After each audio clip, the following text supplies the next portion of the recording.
लोकसभा निवडणुकीचा कार्यक्रम जाहीर झालेला आहे। 20 मेला नाशिक लोकसभा मतदारसंघाचं मतदान पार पडणार आहे।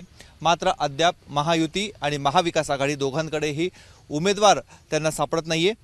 आपल्याबरोबर गोकुळ पिंगळे आहेत। राष्ट्रवादी शरदचंद्र पवार पार्टीचे ते प्रदेश उपाध्यक्ष आहे, परंतु त्यांनी ठाकरे गटाकडून निवडणूक लढवावी अशी सध्या चर्चा सुरू आहे। आजच मुंबईहून ते परतलेले आहेत। मुंबईमध्ये काय बैठक झालेली आहे? तुम्ही ठाकरे गटाकडून निवडणूक लढवावी अशी चर्चा आहे। नाही, चर्चेमध्ये आदरणीय पवार साहेब असतील, आदरणीय जयंत पाटील साहेब, आमची त्याच्यावरती सविस्तर चर्चा झाली आहे।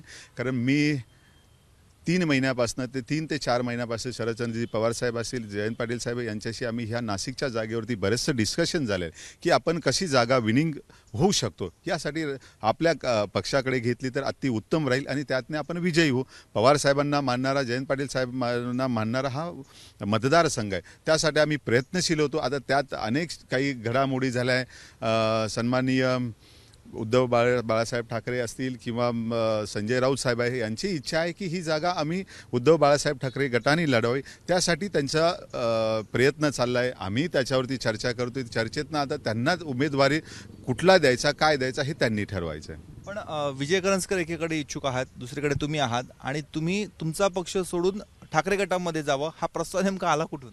नाही, आला नाही। काय त्याच्यात असं आहे की वरिष्ठ लेवलला त्यांच्या चर्चा झालेल्या आहे, तर त्या चर्चामधनं आम्ही काही त्याच्यावरती विचार केला आहे। साहेबांशी मी आज सकाळी बोललो, जयंत पाटील साहेबांशी पण बोललो की राष्ट्रवादी काँग्रेस पक्षाकडनं जर उमेदवारी जर मिळाली तर निश्चितच आपण विजयी होऊ, हे मी त्यांच्याशी बोललो आहे। पण मग ठाकरे गटाकडनं म्हणजे तुतारीच्या चिन्हावर तुम्ही लढणार आहात, परंतु मशालच्या चिन्हावर का बरं नाही? नाही, मी आदरणीय पवार साहेबांच्या पक्षात काम करतोय, आदरणीय जयंत पाटील साहेबांच्या पक्षात काम करतोय, ते त्याच्यामुळे मी त्यांच्याकडे आग्रहात तोच धरलेला आहे। आणि समजा पवार साहेबांनी सांगितलं ठाकरे गटाकडनं निवडणूक लढवा तर त्याच्यावरती चर्चा झाली आमची, ते 2 दिवसात समजेल काय होईल। पण मग काय म्हणजे तुम्ही लढणार आहात निवडणूक की काय करणार आहात? मी साहेबांनी आदेश दिल्यानंतर निश्चितच साहेब जसं सांगतील आम्ही तसं करू, पण ते राष्ट्रवादी काँग्रेस पक्षाकडनं। पण साहेबांनी 2 दिवसापूर्वी नाशिकमध्ये सांगितलं ही जागा ठाकरे गटाकडे अजून चर्चा होतील त्याच्यावरती काय आहे काय नाही।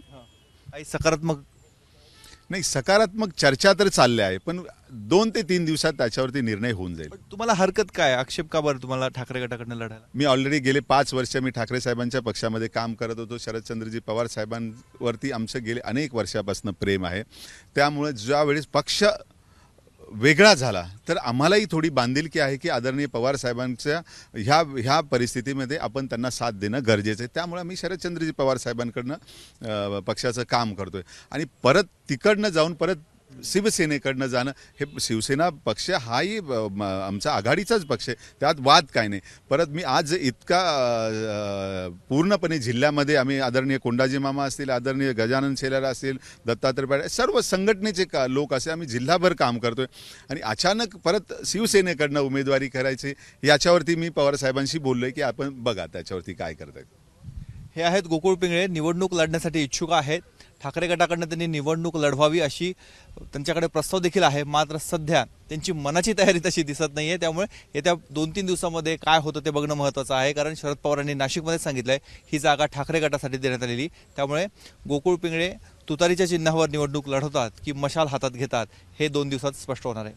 कॅमेरामन किरण कटारेसह मुकुल कुलकर्णी, एबीपी माझा, नाशिक। एबीपी माझा, उघडा डोळे बघा नीट।